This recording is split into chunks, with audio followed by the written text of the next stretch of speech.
mengasihiku dengan sepenuh hati, tak pernah sama seperti dunia ini. Engkau Bapa yang mengajariku, amin, melewati awan yang kelabu. Kau yang buatku terbang bagaikan raja wali, mengatasi segala pencobaan. Kau Bapa-Ku yang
Sebab itu kami tidak akan pernah sebab itu Allah yang selalu ada bersama dengan kami.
Matahari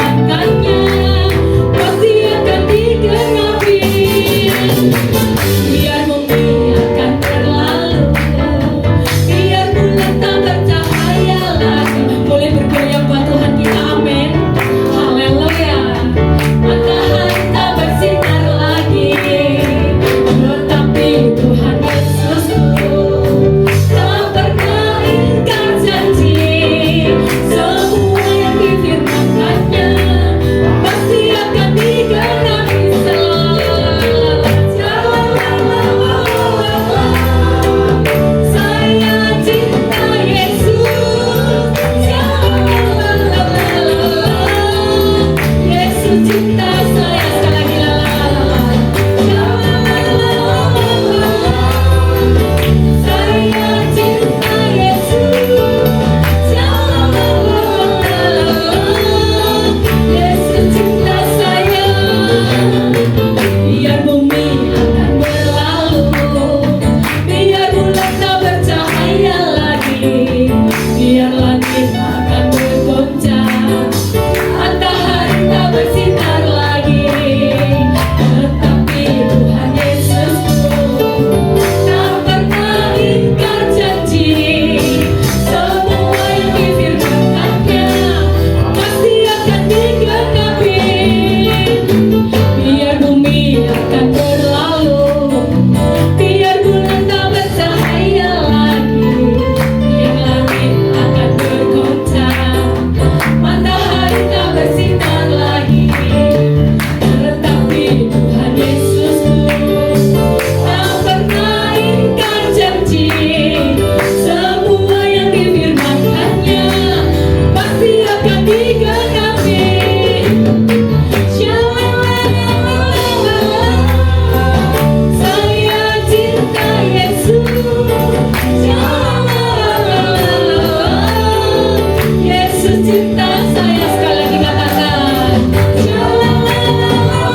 Tetapi satu hal janji Tuhan, Tuhan selalu memberikan kegirangan dalam kehidupan kita. Maka Dia selalu memberikan jalan yang terbaik bagi kita. Amin. Haleluya. Tuhan memberiku kegirangan dan sukacita melimpah. Amin. Minyak yang baru dicurahkan. Haleluya. Ku bersorak. Beri sorak-sorai hanya bagi Tuhan. Haleluya. Ini jemaat Tuhan, Shalom Family. Kami bersukacita di dalam Engkau selalu, Tuhan.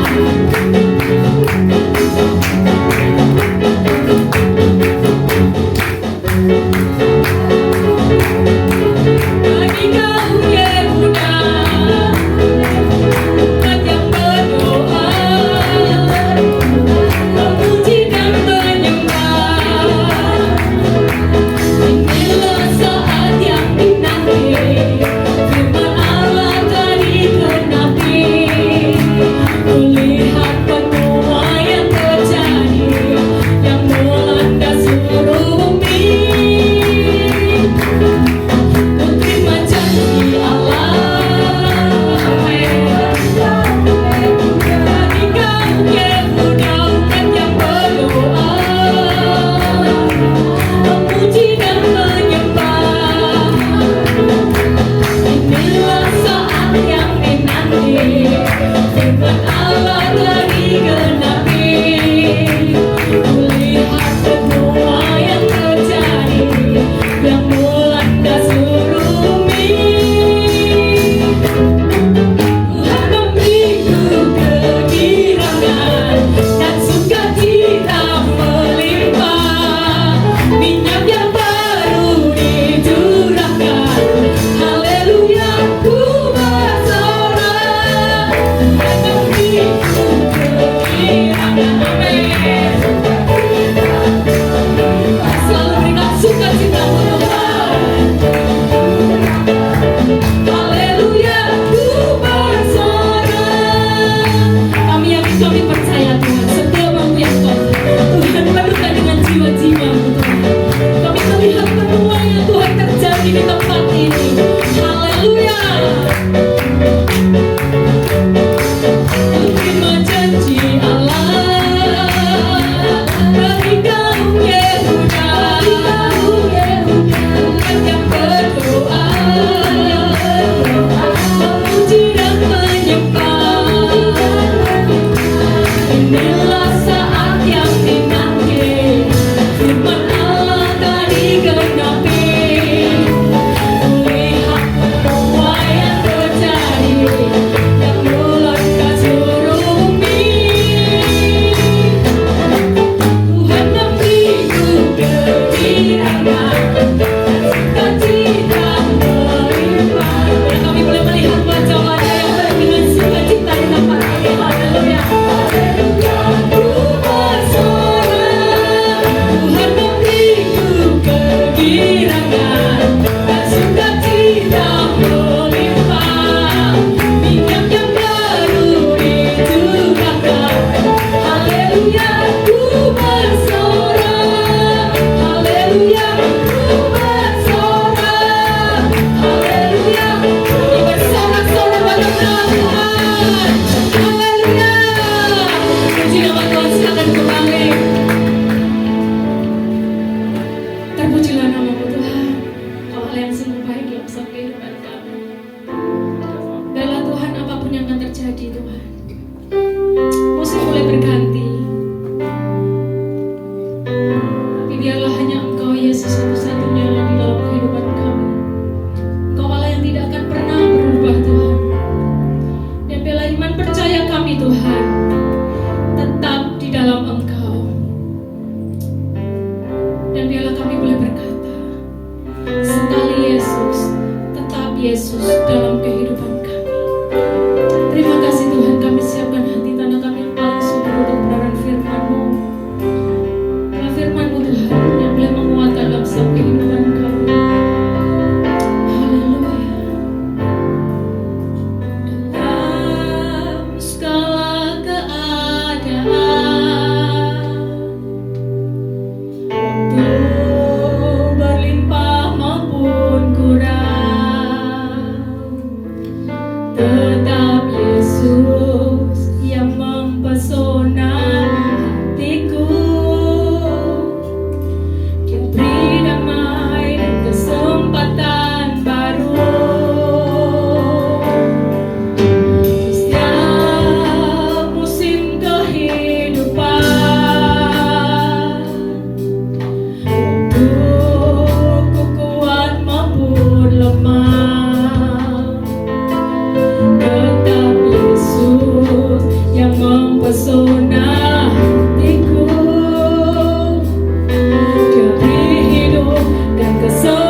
sekali Yesus, kami tetap percaya dan mempercayai keberadaan Engkau di dalam hidup kami. Tuhan, kami sudah menyembah, memuji, bersyukur di bait-Mu yang kudus. Biarlah segala pujian, penyembahan, dan ucapan syukur kami berkenan dan menjadi dupa yang harum di hadapan-Mu. Dan sekarang tiba saatnya biarlah Engkau sendiri yang berfirman kepada kami. Pakai hamba dengan segala keterbatasan untuk menjadi alat saluran bagi kebenaran firman-Mu. Dan kami yang ada di tempat ini semua akan dimengertikan sendiri oleh Roh-Mu yang kudus. Dan di dalam nama Yesus Kristus Tuhan, semua yang siap terima kebenaran firman Tuhan sama-sama katakan amin. Amin. Silahkan duduk, puji Tuhan. Shalom Bapak Ibu. Sukacita ada di tempat ini kembali. Seperti judulnya Welcome Home. Jadi saya balik ke home saya. Ya. Bapak Ibu yang dikasih Tuhan, kita boleh beribadah, itu adalah kasih karunia Tuhan. Kita boleh datang di bait-Nya, itu adalah satu kesempatan yang bukan kebiasaan atau bukan karena terjadi ya begitu-begitu aja. Ada banyak orang yang ingin beribadah tetapi oleh karena berbagai halangan dan mereka nggak bisa beribadah secara onsite. Dan kalau kita boleh hadir pagi hari ini sekali lagi, itu pasti ada rencana Tuhan, pasti ada pesan Tuhan, pasti atas seizin Tuhan. Itu tidak lepas dari yang namanya kasih setia Tuhan. Amin. Amin. Bicara tentang kasih setia Tuhan, Bapak Ibu, kalau kita ada di minggu terakhir daripada bulan Februari ini, maka pemeliharaannya sungguh luar biasa. Karena kalau kita melihat betapa badai hidup ini menerpa, badai hidup ini mengelilingi kehidupan kami. Seringkali kita berkata rasanya nggak nyampe Pak, rasanya nggak sanggup, rasanya nggak bisa lolos, rasanya nggak bisa mengatasi semua ini. Tapi toh akhirnya setelah melewati berbagai badai, kita sampai di hari ini. Itu oleh karena kasih karunia Tuhan. Amin. Dan sekaligus bukan karena kebetulan. Bapak Ibu, bicara tentang kasih setia Tuhan, mari kita baca di dalam Ratapan 3 ayat 19 sampai 26. Bapak Ibu tinggal di layar, lihat di layar, karena saya suka dalam terjemahan bahasa Indonesia masa kini. Ya, saya bukan orang LAI, tapi ada berita baik, Alkitab versi terjemahan yang Leeds Edition. Ya betul ya Pak Edi, sudah terbit. Bapak Ibu boleh membelinya untuk perbandingan atau untuk memperkaya kebenaran tentang firman Tuhan. Ratapan 3 ayat yang ke-19 sampai 26 dikatakan begini dalam bahasa Indonesia masa kini, memikirkan pengembaraan dan kemalanganku bagaikan makan racun yang pahit. Terus menerus hal itu kupikirkan sehingga batinku tertekan. Meskipun begitu harapanku bangkit kembali ketika aku mengingat hal ini. Kasih Tuhan itu kekal abadi, rahmat-Nya tak pernah habis, selalu baru setiap pagi. Sungguh Tuhan setia sekali. Tuhan adalah hartaku satu-satunya. Karena itu aku, boleh saya ganti Pak ini?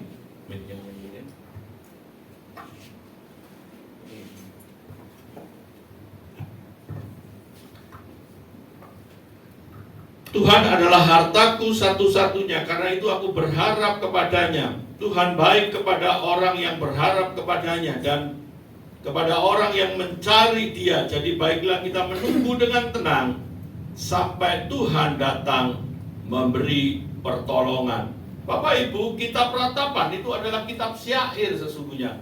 Tetapi seperti nama kitabnya, berisi ratapan-ratapan, berisi keluhan-keluhan.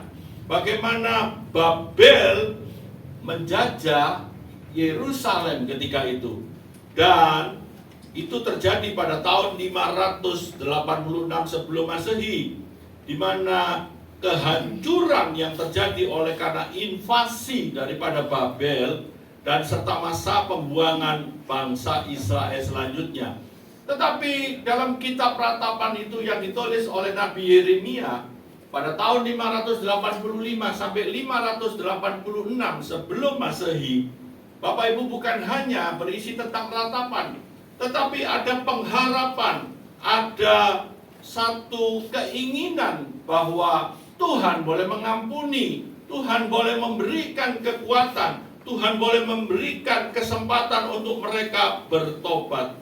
Dan seperti kita tahu Bapak Ibu, apa yang terjadi sebetulnya bukan Tuhan yang menghancurkan sesungguhnya, tetapi memang Tuhan mengizinkan bangsa Israel mengalami hal itu ditindas oleh bangsa Babel, oleh karena mereka sendiri yang berulah, mereka menyembah kepada dewa-dewa, mereka mulai menciptakan ilah-ilah lain, mereka mulai mencoba mengalihkan keesaan Tuhan mereka, keesaan Yesus, keesaan Kristus kepada hal-hal yang lain.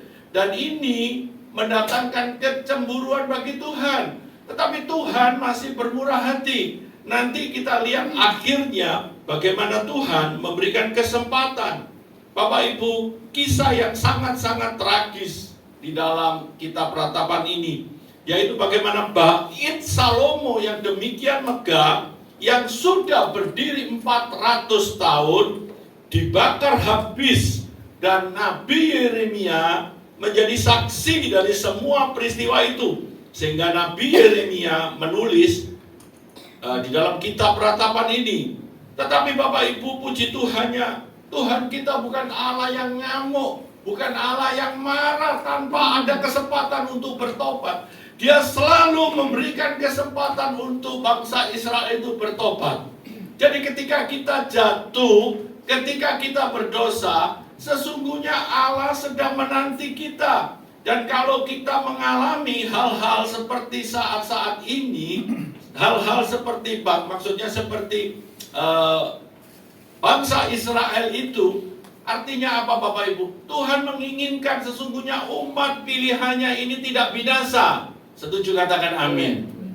Tuhan tidak pernah menghancurkan kita loh Bapak Ibu. Masalahnya seringkali orang berkeras kepala untuk tidak mau datang kepada Tuhan, untuk bertobat kembali. Di dalam kitab Ratapan ada ayat-ayat yang ditulis seperti yang kita baca lagi. Tak berkesudahan kasih setia Tuhan, tak habis-habisnya rahmatnya, dijelaskan selalu baru setiap pagi, besar kesetiaanmu. Bapak Ibu, dari pembacaan kisah daripada kitab Ratapan yang baru kita baca, ada 4 hal yang perlu kita cermati. Yang pertama adalah bagaimana keadaan zaman yang semakin sulit, keadaan yang begitu menekan bangsa Israel, sehingga di ayat yang ke-19 dan 20 dituliskan demikian: memikirkan pengembaraan dan kemalanganku bagaikan makan racun yang pahit. Terus menerus hal itu kupikirkan, sehingga batinku tertekan. Keadaan pada zaman Nabi Yeremia menulis kitab Ratapan itu kurang lebih seperti zaman-zaman sekarang. Sekarang ini disadari atau tidak disadari, diakui atau tidak diakui, kita sedang masuk kepada masa-masa yang sulit. Sekali lagi, kalau kita boleh beribadah, kalau kita boleh ada di tempat ini, kalau kita masih boleh makan, meskipun kita tidak berkelimpahan, kita boleh hidup, kita boleh sehat, itu semua hanya oleh karena kasih setia Tuhan. Bapak Ibu, selalu manusia itu melihat kepada yang atas. Jarang manusia itu atau kurang manusia itu bersyukur atas dirinya ketika melihat orang-orang atau hal-hal yang lebih sulit daripada kita. Mari kita belajar untuk menerima semua itu dengan besar hati. Selalu katakan, aku lebih bersyukur loh, karena masih banyak orang-orang yang lebih menderita dari aku. Ketika kita mengalami sakit, kita harus ngomong, kita lebih bersyukur karena ada orang yang lebih menderita dari saya. Bukan kita bersyukur atas penderitaan orang lain. Tetapi paling tidak kita ini bisa bersyukur atas anugerah Tuhan yang diberikan kepada kita. Nah, dalam fase atau poin pertama itu dikatakan keadaan yang makin sulit. Kita tahu bahwa dampak daripada COVID-19 yang hampir 3 tahun atau sudah 3 tahun ini Bapak Ibu ya, itu luar biasa. Bukan hanya terjadi di dalam krisis kesehatan, tetapi menjelma menjadi krisis multisektoral. Keadaan ekonomi yang begitu terpukul sekali. Dan krisis-krisis yang lain boleh menyusul.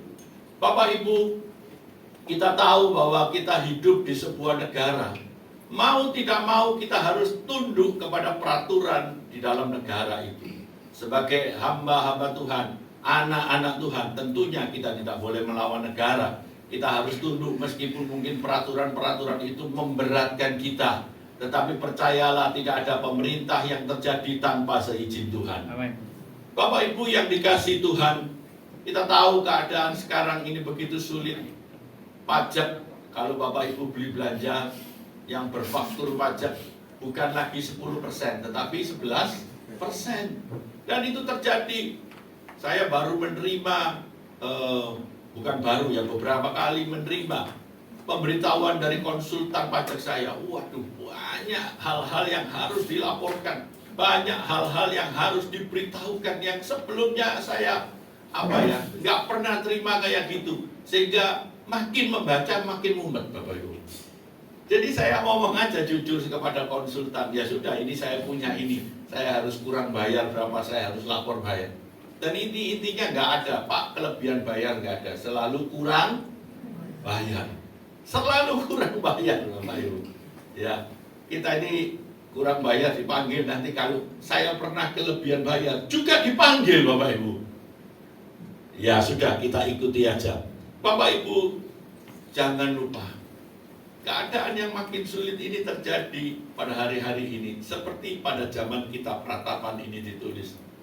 Kita tahu di awal tahun ini sampai dengan Februari, di dalam pidatonya Bapak Presiden Jokowi mengatakan sudah ada 47 negara yang menjadi pasiennya IMF, Lembaga Bantuan Keuangan Dunia untuk negara-negara yang lagi sekarat.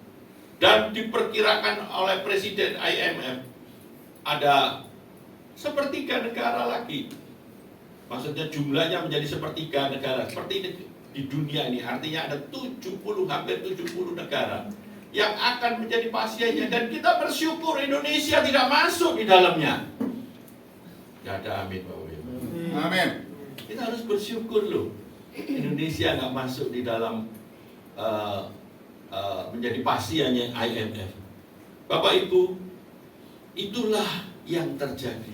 Keadaan yang semakin sulit. Ini tidak bisa dihindari Bapak Ibu. Jangan berkata, Tuhan, aku anakmu, aku orang Kristen, aku pasti nggak mengalami. Kata siapa?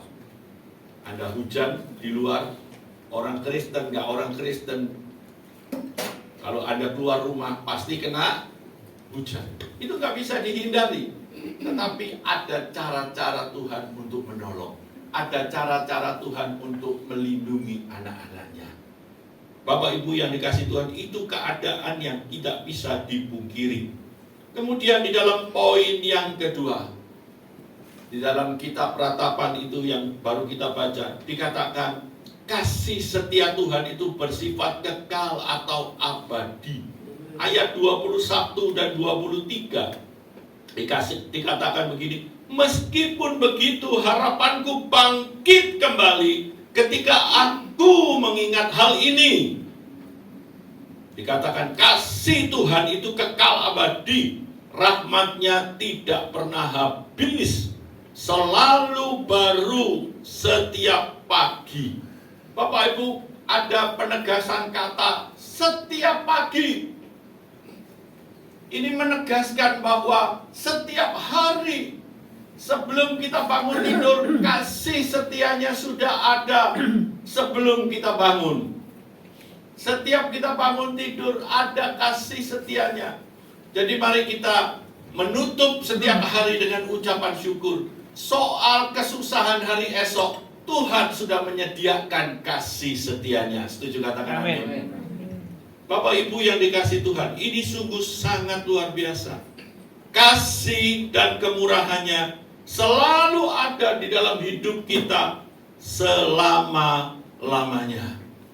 Orang lain boleh meninggalkan kita, keluarga boleh meninggalkan kita, bahkan mungkin istri, suami, anak meninggalkan kita. Mungkin loh ini ya.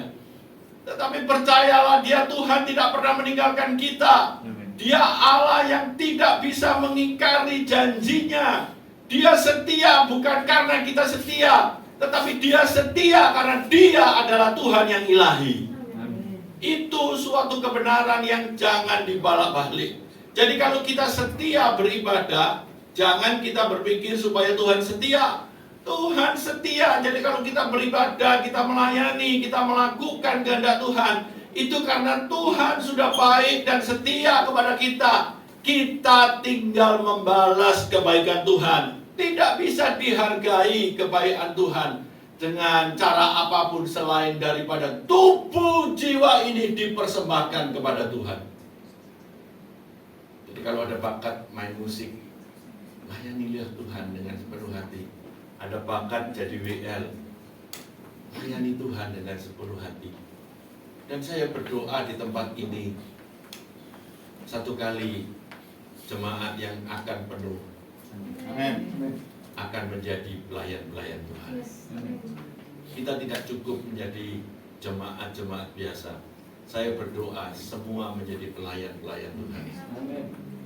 Kita mau membalas lebih. Mungkin kita berkata, Pak, aku sudah setia beribadah, baik sekali. Tetapi mari kita tingkatkan level kita. Makin hari makin meningkat. Makin hari makin meningkat.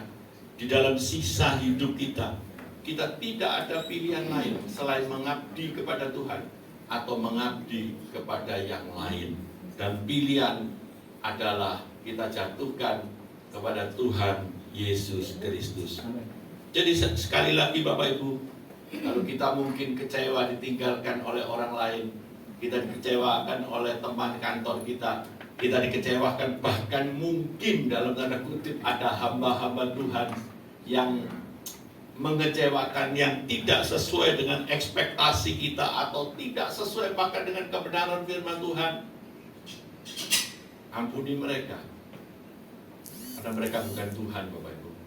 Saya bisa salah, hamba-hamba Tuhan bisa salah, tetapi Kristus tidak bisa salah, karena dia adalah Tuhan yang luar biasa. Bapak Ibu, kita masih ingat bagaimana tentang penjahat di sebelah salib Yesus.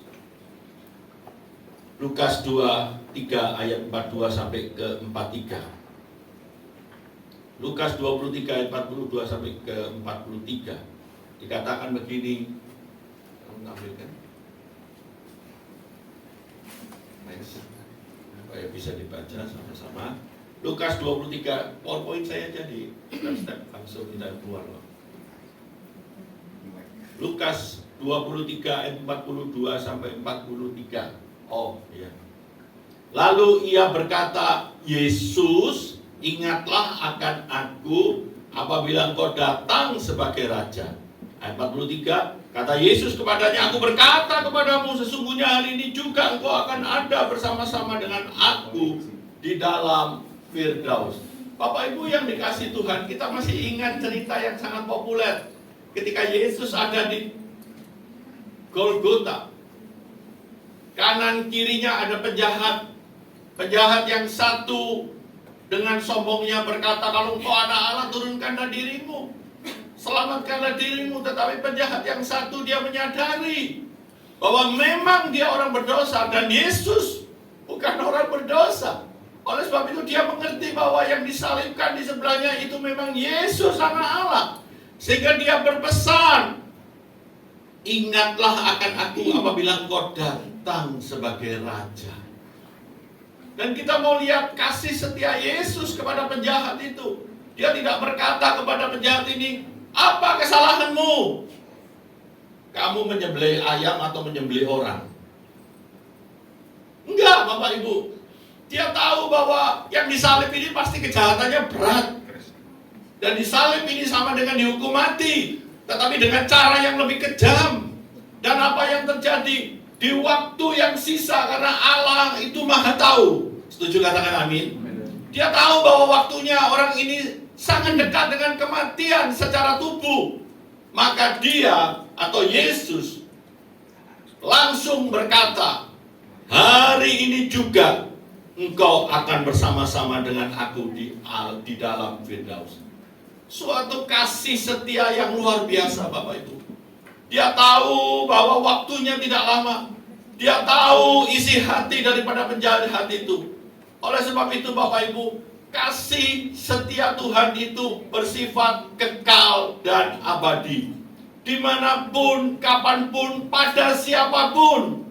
Jadi kalau kita melihat orang-orang yang dalam tanda kutip dianggap sampah masyarakat, dianggap sesuatu yang gak bisa diharapkan lagi, jangan putus asa. Masih ada kesempatan selama dia hidup. Setuju, katakan amin.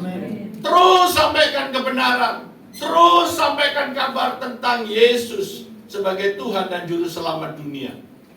Bapak Ibu, dan penjahat itu menerima keselamatan di detik-detik akhirnya. Tuhan tidak mempermasalahkan berapa banyak kejahatan yang kamu lakukan.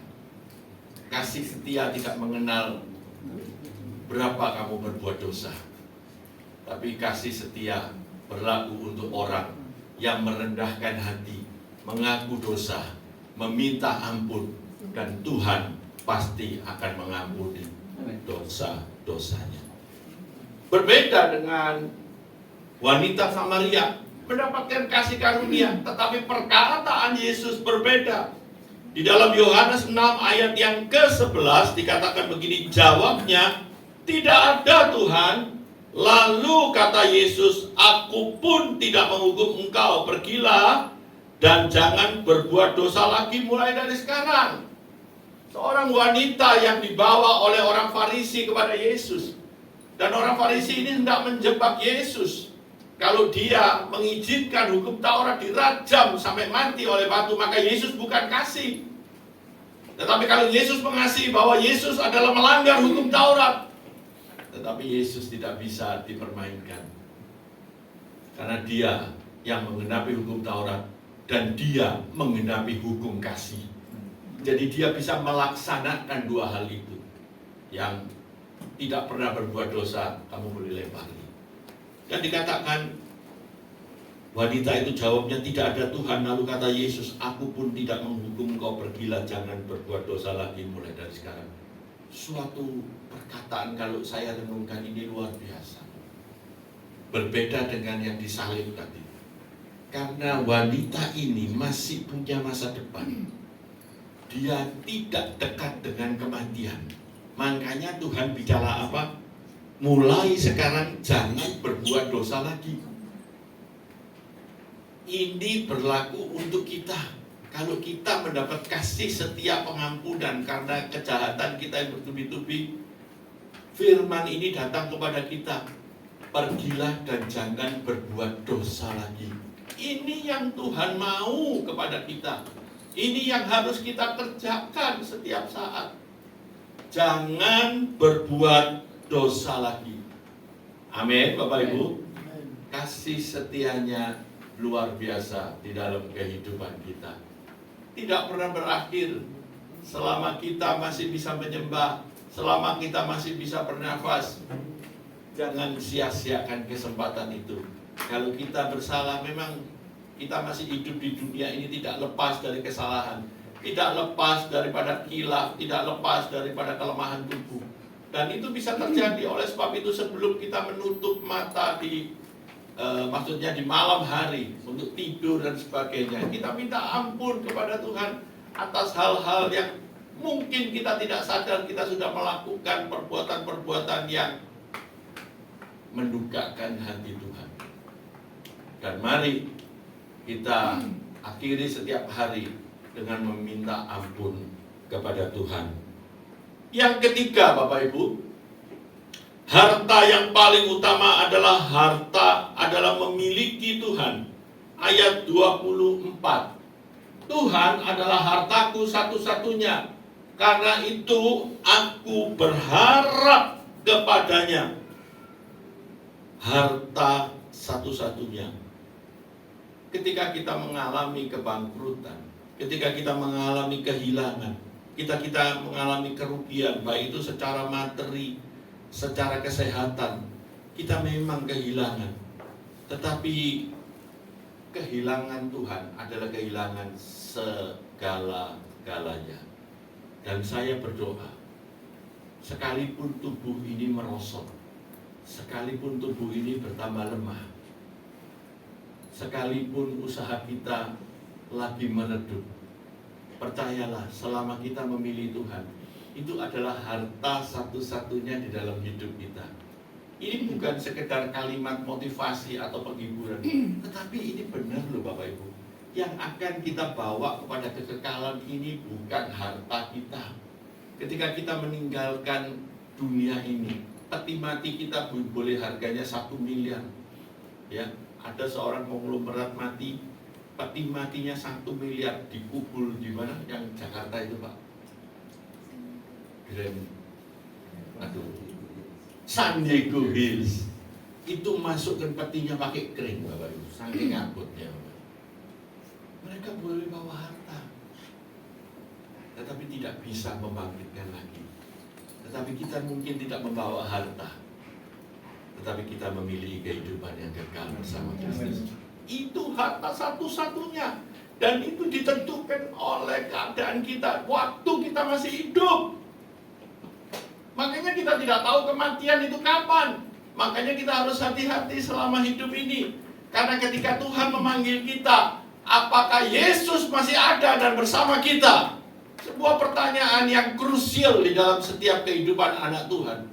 Dan ketika kita menjadikan Yesus sebagai harta satu-satunya, bukan berarti kita nggak boleh berusaha, bukan berarti kita nggak boleh lagi bekerja, tetapi maksud saya adalah tempatkan Yesus di atas segalanya.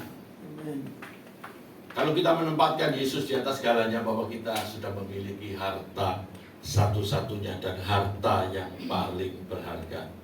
Bapak Ibu yang dikasihi Tuhan, jadi kalau kita hari ini mungkin kita ada kehilangan berbagai hal dalam kehidupan ini. Secara ekonomi mungkin kita melorot, secara pendapatan kita mungkin berkurang, secara kesehatan memasuki usia 60 dan sebagainya, pasti ada kelemahan tubuh. Tetapi percayalah, itu tidak menghalangi kasih kita kepada Tuhan, karena Dia lebih dulu kasih kepada kita.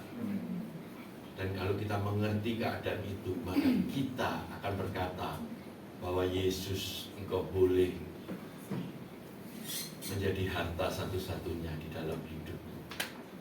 Pegang itu, imani itu, percayai itu. Itu akan menghantar kita sampai kepada kehidupan yang kekal. Saya beri sebuah kesaksian Bapak Ibu. Ini terjadi kira-kira hampir 20 tahun yang lalu. Tetapi ini betul-betul menjadi pelajaran bagi hidup saya. Saat itu saya diajak oleh teman untuk kongsi di sebuah mau membuat PT gitu ya, perusahaan. Kita bersepakat kongsi dengan modal awal katakan 50 jutaan lah. Jadi terkumpul 200 juta. Sehari menjelang kita berangkat ke notaris, salah satu dari yang mau kongsi ini berkata, sebelum kita ke notaris, kita kan sudah sepakat membawa sebuah nama untuk PT itu kan, dibawa ke notaris. Dan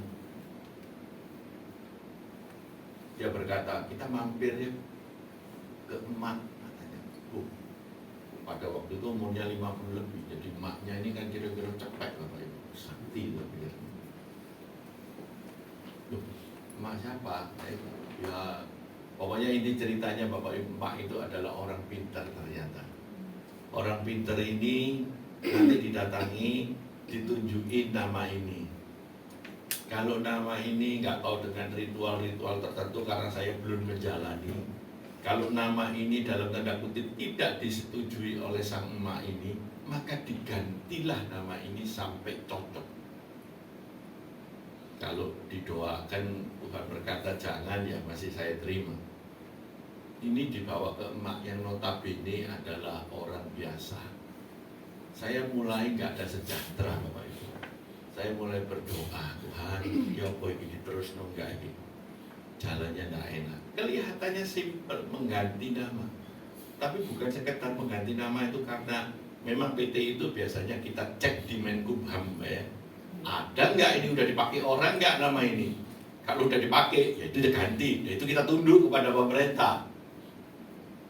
Ini tanya nama, bukan Menkumham, lebih sakti dari Menkumham. Jadi saya nggak sejahtera dan saya memutuskan, wis aku gak melok fungsi. Marah Bapak. Oh ini gara-gara ramai gak melok ini. Ya udahlah nggak apa-apa wis. Singkat cerita saya keluar, ada orang menggantikan posisi saya, mereka berdirilah PT itu.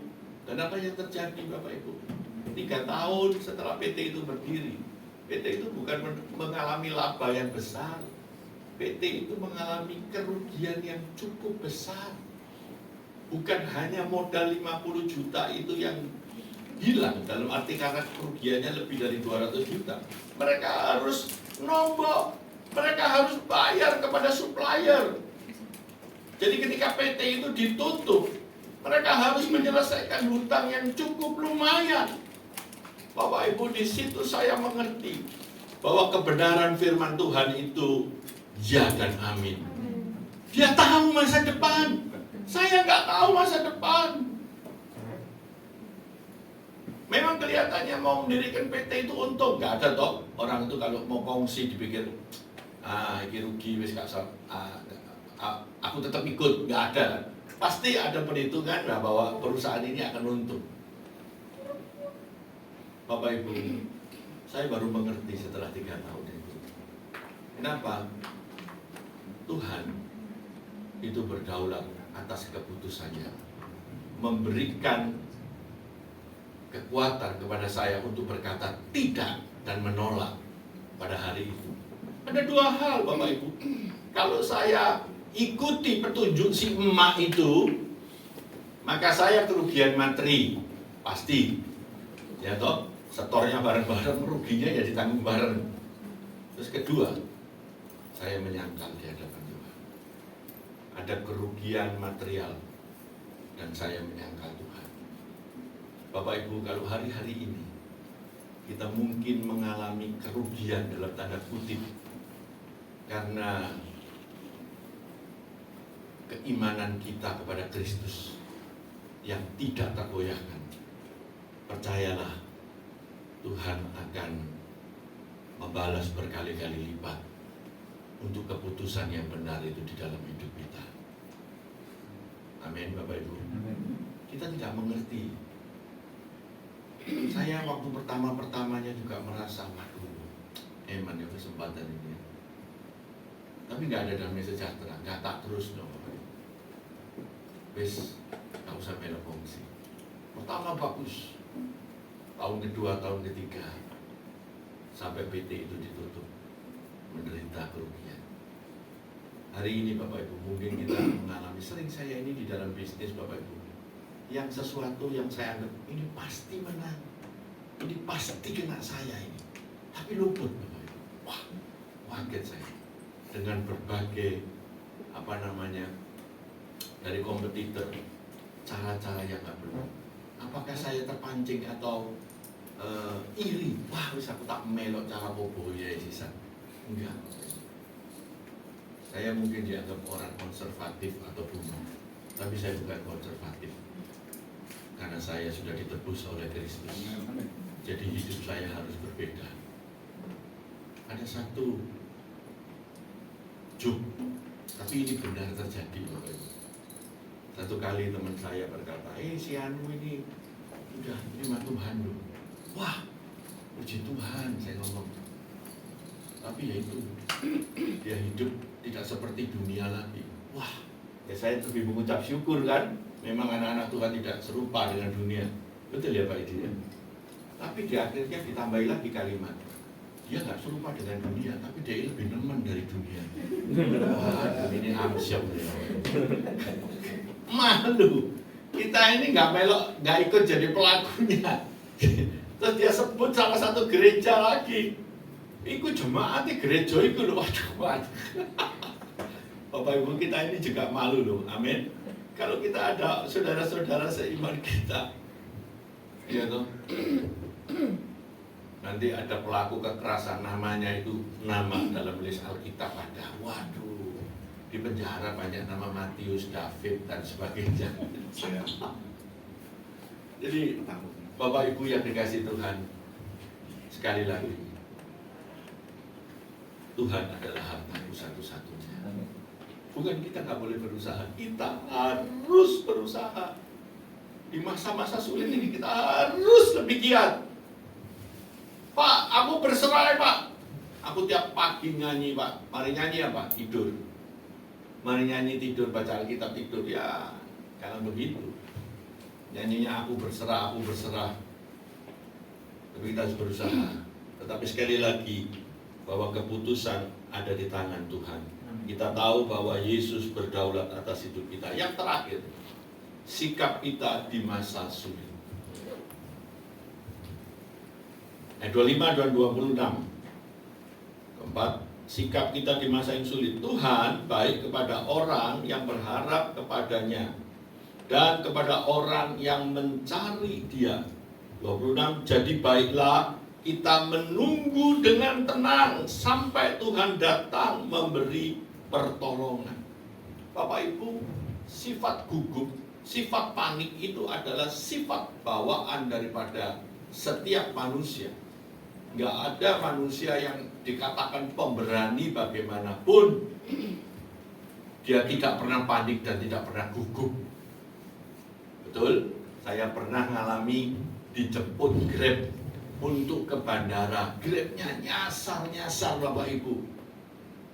Waduh, ini gimana ini sudah panggil Grab. Grabnya nyasar. Dan waktu ini kan nggak bisa dimundurkan lagi jadwal pesawat ini. Itu sifat panik dari manusia.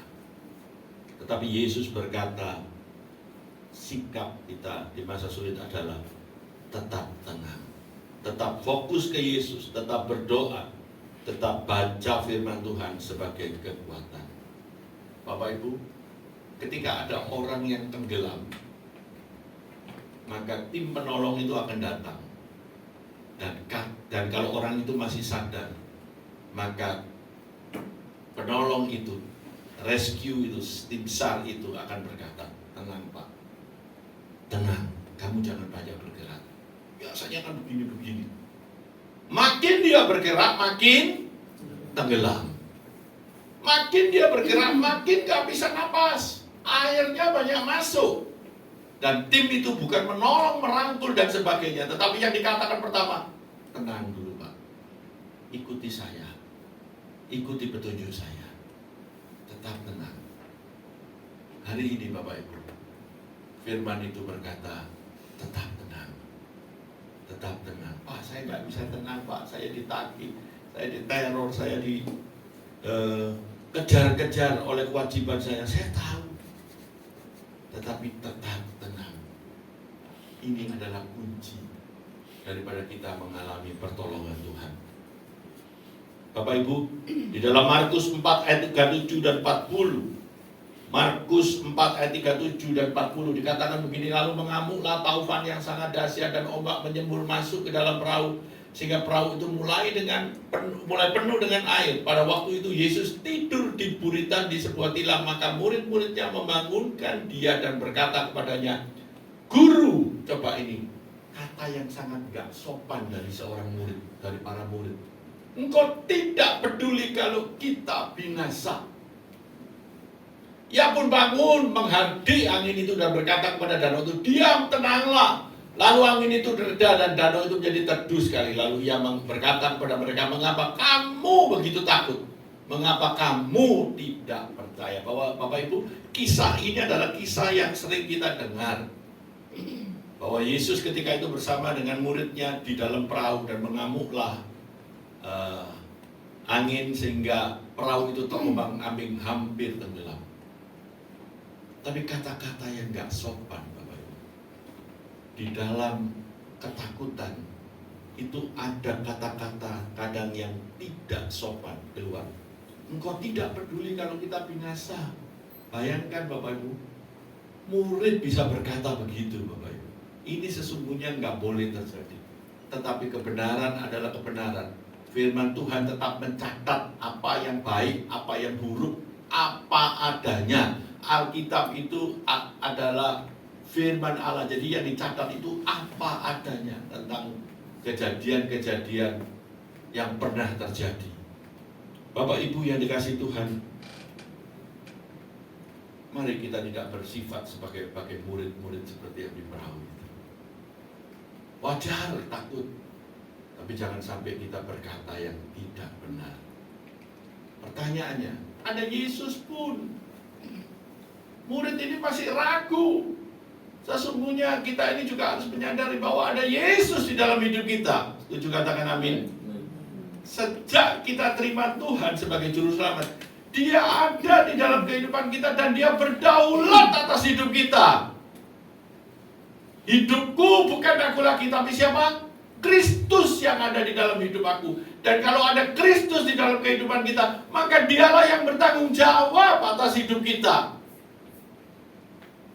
Tanpa diberitahu, Yesus pun maha tahu. Bukan hanya tahu obat itu, Dia tahu yang akan datang. Manusia terbatas. Manusia tahu apa yang sedang terjadi, yang sudah terjadi. Tapi manusia tidak bisa pernah tahu apa yang akan terjadi. Tetapi Yesus yang ada di dalam hidup kita, Dia tahu apa yang akan terjadi. Oleh sebab itu kita tidak perlu khawatir Bapak Ibu. Tetap tenang.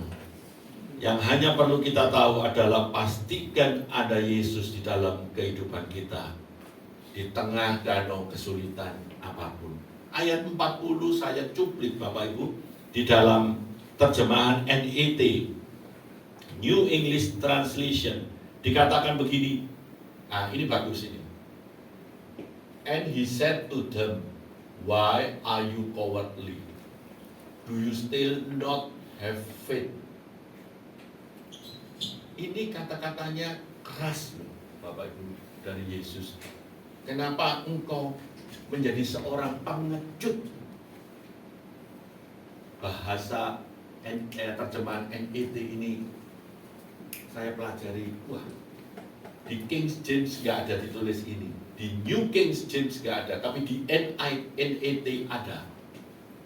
Begitu menggugah. Hari ini jangan sampai kita dianggap orang-orang pengecut. Kita adalah murid-murid sejati. Bapak Ibu yang dikasihi Tuhan, saya tutup dengan sebuah kesaksian Bapak Ibu, yaitu seorang yang bernama Florence Chadwick. Florence Chadwick ini seorang perenang wanita dari Amerika yang sangat terkenal pada tahun 1950-an.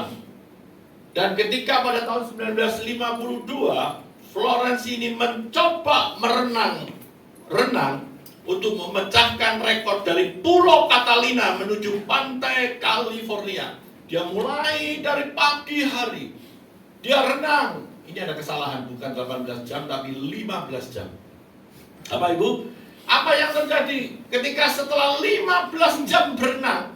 15 jam loh Bapak Ibu berenang. Jangan tanya bagaimana caranya dia makan atau pipis Bapak Ibu. Tetapi ini terjadi. Setelah 15 jam dia mulai putus asa. Tetapi beberapa perahu yang ada di tempat itu termasuk pelatihnya, dia kasih semangat. Sebentar lagi di depan itu loh California, pantai California itu ada. Dia renang lagi. Dia renang lagi. Dia lelah lagi. Sang pelatih yang di atas perahu bilang, kamu bisa. Kamu pasti sanggup. Sampai kamu. Ini sudah 15 jam. Dan dia mengerti fisik daripada Florence tidak lelah, tidak terlalu lelah begitu. Dan apa yang terjadi pada permintaan ketika dia ngomong, angkat aku dari dalam air. Dia sudah tidak percaya lagi kepada sang pelatih yang ada di perahunya. Dan Florence diangkat ke dalam perahu itu. Dan betul, hanya 800 meter kemudian perahu itu mendarat. Hanya berapa menit kemudian perahu itu mendarat di pantai California. Betapa menangisnya Florence. Dia berkata, aku gagal bukan karena aku tidak mampu. Florence tidak percaya kepada pelatihnya karena memang situasinya waktu itu gelap gulita malam dan kabut sangat tebal. Tetapi pelatihnya tahu bahwa pantai itu sudah sangat dekat. Hari ini Bapak Ibu, mungkin kita sudah 15 jam. Kita sudah jauh melalui hidup ini. Dan kita hampir sampai kepada janji dan mujizat daripada Tuhan yang sudah kita sediakan. Sudah Tuhan sediakan buat kita. Tetapi kita tidak percaya kepada sang pelatih, sang guru, sang Tuhan kita yang di atas kita. Tuhan ngomong, mampu kamu, ayo maju lagi. Mampu kamu, ayo berenang lagi. Kelihatannya ini Tuhan ini ngasih semangat loh. Bapak Ibu, saya katakan Tuhan kita bukan motivator. Setuju katakan amin. Tuhan kita bukan motivator. Tuhan kita maha tahu. Dia tahu bukan hanya sampai kepada tujuan, tetapi dia tahu kemampuan kita. Sang pelatih itu tahu kemampuan daripada Florence, tetapi Florence tidak mempercayai sang pelatih itu. Anak Tuhan pasti mampu, tetapi masalahnya seringkali kita tidak percaya akan kata-kata daripada Tuhan. Sang iblis membisikkan, menyerah, menyerah, menyerah. Tapi saya katakan pagi hari ini, jangan pernah menyerah. Allah bersama kita. Anda pasti masuk di dalam kebenaran dan janjinya Tuhan. Yang sangat terakhir ada tayangan video. Agak lama sedikit ya Pak ya. Bisa tampilkan? Ya, ini video ini bagus sekali Bapak Ibu. Ya, di mana seekor rusa. Rusa ini binatang darat. Tetapi nggak tahu gimana awalnya kok rusa ini bisa berenang. Nah, Bapak Ibu bisa lihat ada rusa mencolot-mencolot berenang gini jarang Bapak Ibu. Dan apa yang terjadi ini di sungai yang begitu dalam dan lebar, dikejar sama yang namanya penghuni air, yaitu buaya Bapak Ibu. Tuh, oh mati. Ya, ini dikejar, dia hampir kena. Sesuatu yang mustahil untuk rusa ini selamat. Sesuatu yang mustahil untuk bisa buaya ini gagal untuk memburu rusa. Tetapi apa yang terjadi kita lihat, semakin dekat. Dan pada satu kali sangat dekat,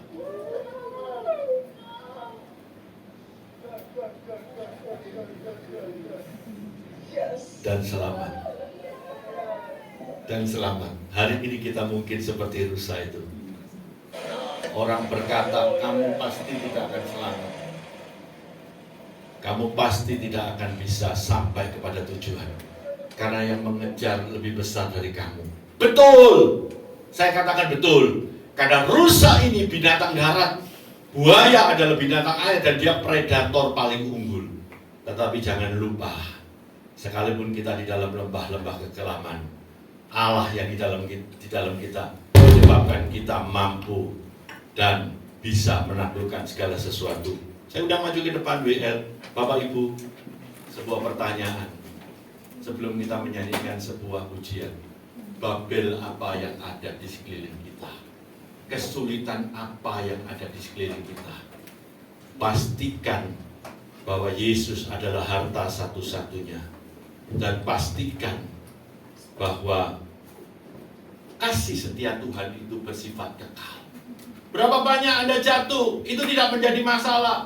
Berapa banyak Anda bersalah, asal Anda bertobat, pengampunan itu datang kepada kita. Tetapi pesannya jangan mempermainkan kasih karunia Tuhan.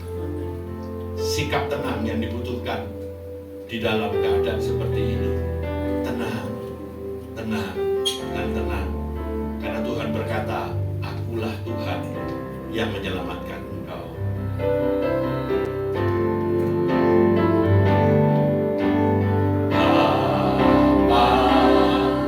Kau setia,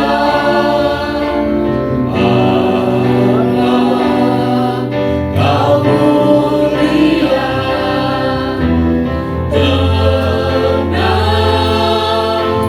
jiwaku, aman bersamamu. Haleluya. Lebih dari harta, Kaulah segalanya. Tenanglah jiwaku dalam hati. Mari saya undang bangkit berdiri semua. Haleluya. Kau tunjukkan kasih setiamu, kau menyediakan yang ku perlu. Kau setia, kau mulia, tulus karangkan selamanya. Kau tunjukkan kasih setiamu, kau menyediakan yang ku perlu. Kau setia, kau mulia, Bapa kau setia. Bapak Ibu yang dikasih Tuhan, musik melantunkan dengan perlahan. Pertanyaannya pada siang hari ini Tuhan, adakah kita merasa seperti Israel di Babel? Entah itu karena kesalahan kita, entah itu karena apapun. Kita meratap, kita menangis, kita seolah-olah tidak mempunyai pengharapan. Tetapi percayalah, Nabi Yeremia menulis di dalam kitab Ratapan, di dalam kesengsaraan, di dalam keputusasaan, ada pengharapan dan ada janji Tuhan. Jangan pernah menyerah, jangan pernah putus asa, jangan pernah meninggalkan Tuhan yang kita kenal di dalam nama Yesus. Sekali percaya Yesus, tetap percaya Yesus. Dia adalah Tuhan yang pernah menolong, akan menolong, dan pasti akan menolong sampai selama-lamanya. Babel apa yang ada di dalam kehidupan kita? Babel apa yang ada di sekeliling kita? Tuhan tidak terbatas kuasanya untuk menolong kita. Ketika Dia mengampuni, ketika Dia memulihkan, maka janji yang Tuhan ucapkan di dalam firman-Nya itu pasti akan kita dapatkan asal kita hidup benar di hadapannya. Mari kita mengangkat tangan sambil kita memujikan pujian. Kau tunjukkan kasih setiamu, kau menyediakan yang ku perlu. Kau setia, kau mulia, tulus karangkan selamanya. Kau tunjukkan kasih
menjelang siang hari ini ya Bapa. Sungguh-sungguh firman-Mu yang sudah Kau nyatakan, Kau sampaikan melalui hamba-Mu Bapak Pendeta Yahya Talijaya ya Bapa di tempat ini, boleh menguatkan kami semuanya, memberkati kami dan meneguhkan setiap kami, sehingga setiap kami yang lemah dikuatkan, sehingga setiap kami yang saat ini mungkin sedang dalam ketakutan kami boleh diberanikan oleh karena firman kebenaran-Mu. Terima kasih Bapa, Engkau sudah menolong kami pada siang hari ini dengan firman yang hidup yang daripada Engkau. Dan kiranya kami semuanya yang saat ini mungkin pada waktu kami datang dengan keraguan-raguan, kami datang dengan ketakutan, kami datang dengan kekhawatiran. Kami percaya Bapa, firman-Mu itulah yang telah menguatkan, menolong kami, meneguhkan kami, dan membuat kami keluar dari tempat ini dengan penuh keberanian, bukan karena kuat dan gagah kami, tetapi oleh karena firman-Mu yang telah Kau sampaikan melalui hamba-Mu, itu yang menjadi kekuatan bagi setiap kami semua. Boleh memberkati hamba-Mu ya Bapak Yahya Talijaya dan keluarganya. Setiap pekerjaan, pelayanan, apapun yang dikerjakan oleh hamba-Mu ini, hamba-Mu akan menjadi saluran berkat-Mu, menjadi saluran kasih-Mu, dan menjadi saluran kuasa-Mu, sehingga nama-Mu akan semakin dipermuliakan melalui hamba-Mu ini. Kami mengucap syukur, terima kasih Bapak. Kami semua umat-Mu, jemaat-Mu di tempat ini, kalau sebentar lagi Kau memberikan kami kesempatan untuk kami memberikan bagi pekerjaan-Mu di tempat ini, Bapa, kami datang untuk memberikan yang terbaik dengan sukacita dan dengan mengucap syukur. Kami membawa korban persembahan kami, persepuluhan kami, persembahan khusus kami, hanya bagi hormat kemuliaan-Mu, untuk dipakai bagi pelebaran kerajaan-Mu di tempat ini. Terima kasih ya Bapa, untuk segala anugerah, rahmat dan kasih karunia-Mu kepada kami semua. Di dalam nama Tuhan Yesus Kristus kami berdoa. Haleluya. Amin. Silakan duduk Bapak Ibu Saudara. Baik, jadi sebelum kita mengakhiri ibadah kita pada siang hari ini, minggu depan kita akan masuk dalam perjamuan kudus. Minggu depan, minggu yang pertama, kita akan masuk dalam perjamuan kudus. Firman Tuhan akan saya sampaikan untuk tanggal 5 Maret 2023. Jadi itu pengumuman yang lain. Bagi Bapak Ibu Saudara, ada mungkin putranya yang mau ikut pelayanan di tempat ini, ayo ya, jangan ragu-ragu. Nanti bisa menghubungi, ada Kak Jerry di tempat ini, ada Sita juga di tempat ini ya, ada yang lain. Nanti bisa diatur pelayanannya di bidang apa, apakah di Christian Worship, apakah di multimedia, atau nanti yang lain lagi ya Bapak Ibu Saudara. Mari kita terus bersemangat dan kita terus bawa dalam doa supaya perintisan jemaat Gereja Betani Shalom Family di tempat ini terus Tuhan berkenan untuk menambahkan jiwa-jiwa di tempat ini. Amin Bapak Ibu Saudara. Oke, baik, mari kita akan mengakhiri ibadah kita bersama pada siang hari ini. Mari kita bangkit berdiri bersama-sama.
Yesus Kristus Tuhan, kebajikan dan kemurahan yang dari Allah Bapa yang akan senantiasa mengiringi, akan melingkupi kehidupan setiap kami semua. Dan saat ini dengan iman percaya di dalam Yesus Kristus Tuhan, kami mengangkat tangan kami. Kami percaya dalam nama Tuhan Yesus Kristus, Bapa yang maha baik, Bapa yang di surga, saat ini mencurahkan bagi kami semua anugerah, berkat, rahmat yang terbaik dari surga turun atas kami semuanya. Di dalam kehidupan kami, rumah tangga kami, pekerjaan kami, dan bahkan pelayanan kami, apapun yang kami lakukan akan senantiasa disertai oleh anugerah kasih, kemurahan, dan berkat-berkat yang dari surga. Oleh karena cinta kasih di dalam Tuhan Yesus Kristus dan persekutuan Roh Kudus yang senantiasa menolong kami, menuntun kami, dan memimpin kami dari mulai sejak siang hari ini sampai Maranatha Tuhan Yesus datang yang kedua kali, bahkan sampai selama-lamanya. Kami semua adalah anak-anak Bapa yang dipenuhi dengan berkat-berkat yang dari Bapa di surga. Di dalam nama Tuhan Yesus Kristus, setiap kita yang sudah menerima anugerah, rahmat, kasih karunia, dan berkat dari Bapa di surga, sama-sama kita katakan